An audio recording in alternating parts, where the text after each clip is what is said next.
Welcome to the conversation at airsafe.com. I'm your host, Dr. Todd Curtis. Today I'm featuring an interview I had on the Fox Business Network on the show Money with Melissa Francis on January 18, 2013. We discussed the grounding of the 787 fleet and the kind of things that will likely happen before the airplane returns to service. Turning now to our not-so-friendly skies, the Boeing Dreamliner becoming a nightmare as the FAA temporarily grounds all 787s operated by U.S. airlines. It is the first time since 1979 that the FAA has done this. And get this, the U.S. has plenty of company. The European Union and some foreign airlines have now done the same thing. And it is because of safety concerns tied to batteries Boeing uses in the plane. Kind of begs the question, can Boeing get back lost consumer confidence after this? Todd Curtis is a former Boeing safety engineer and creator of airsafe.com. Todd, thank you so much for joining us. I mean, let's start with the problem here. A lot of people are pointing to those lithium-ion batteries, and there's been problems with them bursting into flames in cars as well. Is that maybe a potentially flawed technology? It's a different kind of technology from the batteries they've used before. It has some challenges, one of them being if it does catch fire, it produces its own oxygen, so it's very difficult to put it out. But there are design changes that are put in place to vent smoke overboard. There are other changes that they made to make sure that this thing doesn't happen. Apparently, those changes weren't enough. You know, last week when we saw whatever it was, 6 instances on 6 planes in 5 days, or whatever the incredible stats were, a lot of people tried to slough that off as, oh, this is what happens when you roll out a new product.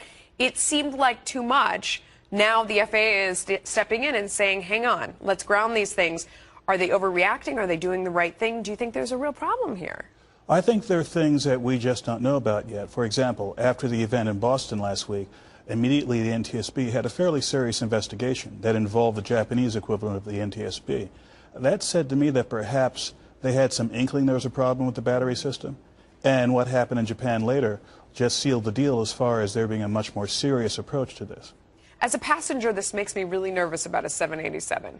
Do you think they're going to be able to get the confidence back for flyers if they straighten out all the problems? How would you go about doing that? I think the key here is teamwork. Typically, when you have a problem in a new aircraft model like this, or even an existing model, you have a team of the manufacturer, of the certifying organization, in this case FAA, the NTSB, and others, including the Japanese, who will work together on a solution. And if that solution is one that's actually effective, and if they're very transparent with what they're doing and how they're doing it, I think public confidence will return. That sounds like a long process. How long do you think these planes are going to be on the ground? It's hard to say. Until they understand exactly what happened, until they understand what role, if any, the battery played, for all we know, it could be a much more subtle problem than this. Wow. Yeah. It may be days, it may be weeks. There were a lot of delays when they were rolling out this aircraft, and that was a source of lots of consternation for shareholders, for the industry. Do you think they rushed based on those delays, and do you think that the delays had anything to do with what we're seeing now? I don't think this was rushed at all. Aircraft development, especially one that has as many new technologies as this one, is one that has uncertainties in it. And along the way, when there was uncertainties, when there were problems, they made sure that it was fixed before they moved on to certification. Yeah. So yes, the delay was a little bit longer than usual, but not one I'd worried about. You know, you're a safety engineer for Boeing. How scared should we be? How big of a deal do you think this is? I mean, what's your assessment? When I said last week, this is really scary, people said, no, no, no. Now I feel like they led me astray then. What do you say now? Is this scary? Is this a big deal?